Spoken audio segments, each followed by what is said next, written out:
fight under European Thai boxing rules. In the blue corner we have Mehdi Firoozi fighting out of Wicker Camp in Sheffield and trained by Mick Mullaney.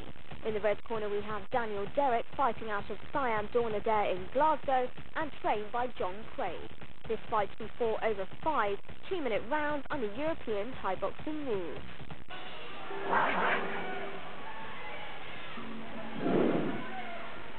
This fight is about Mehdi Firoozi and Derrick, and they've wasted no time, especially Mehdi. I think the word is a ding-dang that I didn't do, because everything else is being thrown in there. Unbelievable.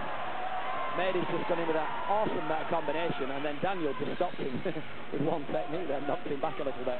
But they have wasted no time. You'd have thought this was a 3-rounder. Wow.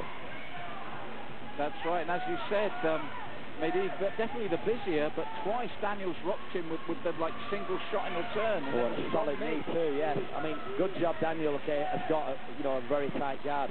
But Mehdi has literally been, he's come out of there like a horse in a horse race. Unbelievable. Like the Grand National. Yes, he seems a man in a hurry.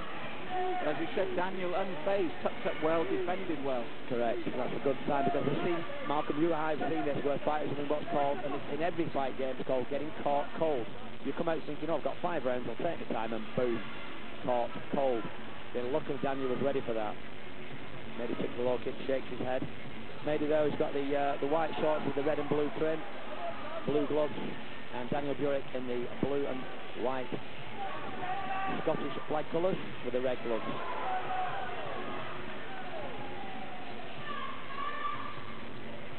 Both fighters look at the same height and obviously the same weight. I would guess I got told at the weigh-in, Master Skimmer telling me last night that everybody made the weight. He was very pleased, and that is another thing, a promoter's nightmare. You can get everything down to the last thing. All the fighters turn up, which basically did. Only one fighter changed, at the weigh-in, and there was only one fighter who didn't make the weigh-in, but he went to the sauna, made the weigh-in, everything perfect. And these two obviously did make the weight, and they put down a great performance. Yes, good shot to the body there from he set out his stall early, but Daniel, worryingly for him, looks totally unrocked.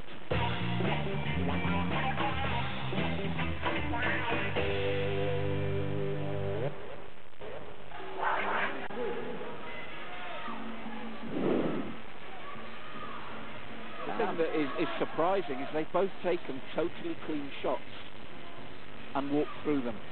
Again, that's a good sign of conditioning in the gym. The trainer's done a great job on them. The fighters will spend as much time conditioning as they will on attacking. That is the main part of Muay Thai. There's so much involved. I know people know this and that, but they'll be in the gym anything from 4 to 6 times a week. They'll probably be running anything from 2 to 4 times a week on top of that. And here we go again, Sandy, toe to toe. They shake their heads and go again. And that's all, rounds and rounds on bags, Thai bags, rounds and rounds on Thai pads, focus mitts. There were rounds and rounds of sparring. There'll be press-ups, sit-ups, squats, stretching, and some fighters even go to the gym and do a little bit of light weights as well. All these things that are, part and parcel of what you see here. And the reverse can also happen to fatigue, can't it? You get in that zone where you feel like you can go forever. And what made me say that is Daniel just smiled as if finally he's beginning to enjoy the fight. That may sound strange to viewers, but he smiled. You get into that zone where it's all working, your fitness is coming out. And I think at the moment these two are enjoying it, so we're actually seeing the opposite of fatigue. That's right, and that's where each fighter, you said, they're acknowledging each other, and it has made a good match. This is very, very equal, Malcolm. It's difficult to score because both fighters are putting equal amounts of action in, equal amount of intensity, and equally scoring. There are good scoring techniques from both fighters, and we've seen a full array. Look at that, knees, we've seen boxing, everything's going in there. We're kicking. Both fighters clinch work, and they both move very well. And for the first time, there we've seen Mehdi, even though he's shaking his head, he does look like he's breathing a little bit heavy there. But understandably. That's right, 3 frantic rounds already with 2 to go. In fact, both fighters have backed off a little bit. I mean, Daniel is sort of coming forward a little bit, and it's no wonder they took a bit of a breather in that round. We can't complain, can we, Malcolm, really? No, 3 excellent rounds there, full-blooded, and as we said before, what separates this from some other fights that we've seen is everything they're throwing is, as we said, on all levels, 100%. And they set out their stalls from the opening moments of round one, and that hasn't changed. And I think you're right, Sandy, we should also factor in the friendly, but nonetheless rivalry between the two camps. Absolutely, because we've seen smiles, and that brought a smile. I mean, he just took a left high kick there, and just luckily it was with his foot. If it had been the shin, it might have been lights out. But it spurred Mehdi on there. As you said, Daniel took it well. And come back with a nice right hand himself over the top.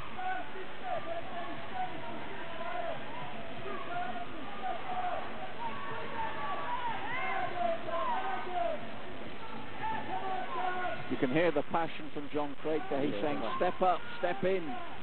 Maybe he feels his lad is the fitter of the two if he really pushes the issue. But he walked onto a stiff right there. And I just said use the hands. I mean, both of them are using the hands, using the feet, using the weapons really well.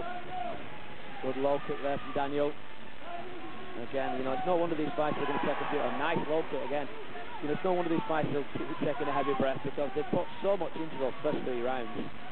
Well, this is testing times, round 4. It is a very, very important round.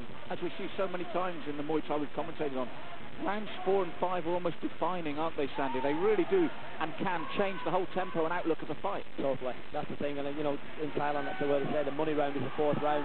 And then, you know, and then the deciding factor will be the 5th. And sometimes some fights are actually won in the 4th as well because the fighter can be that far ahead. The fighter in the, you know, the 5th round, the other guy just thinks, well, I can't win this, you know, and sometimes back off. Don't see too much of that in Europe and in England because everybody, you know, you're in with a puncher's chance, as they say, and, you know, it isn't over till the fat lady sings, and I can't see many fat ladies around me. Got a very beautiful Lucy Tasman counter up at the side. Tasman's at the side of us here, beautiful.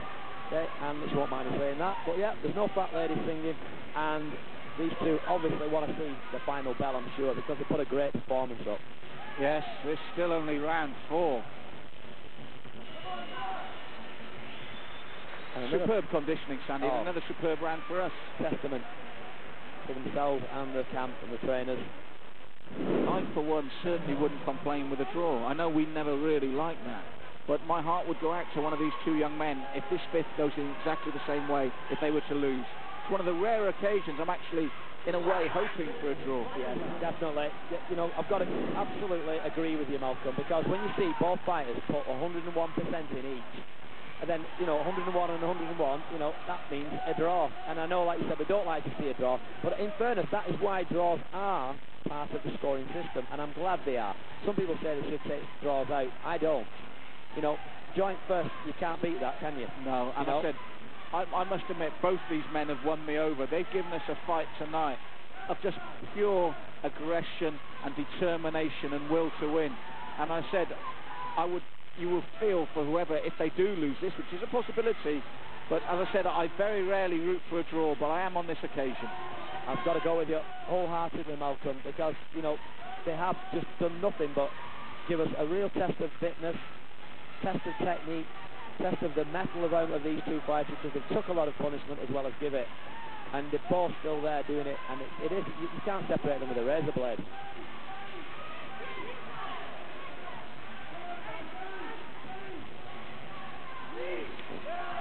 And the pace has slowed, but not dramatically, has it? 4 and 5. The tempo has kept up far more than we had any right to hope for. Indeed. I mean, you know, we said that at the start in the early parts of this fight. Will they be able to keep that up? And they have actually. They've only dropped probably, you know, from 100% action the first 3 rounds with a slight, you know, slightly down on at the end of the 3rd. But the 4th round, 95%. And again, it's 95% again here. But Mehdi's bleeding now. His hands are low. He does look slightly more tired than Daniel. Not much though, I might add. By very little. And I don't think tiredness actually makes a decision for the judges. But, you know, it's what actually has landed. It's been a great battle. And on top of that, and I forgot to mention, it's an England versus Scotland match. Mehdi keeps shaking his head, but, you know, you don't want to be taking them. What a great fight. What a great fight. Well, Mehdi had his hands up, but so's Daniel. And I really wish for a draw, Malcolm. I agree, Sandy. I wholeheartedly hope for that as well, because these two young men have really given us a fight to be proud of and non-stop entertainment. The scores now from the judges. Judge A scored about 49-48. Judge B 50-48. Judge C, 49-47. We have a unanimous decision in favour of the blue corner, Mehdi Firoozi. What between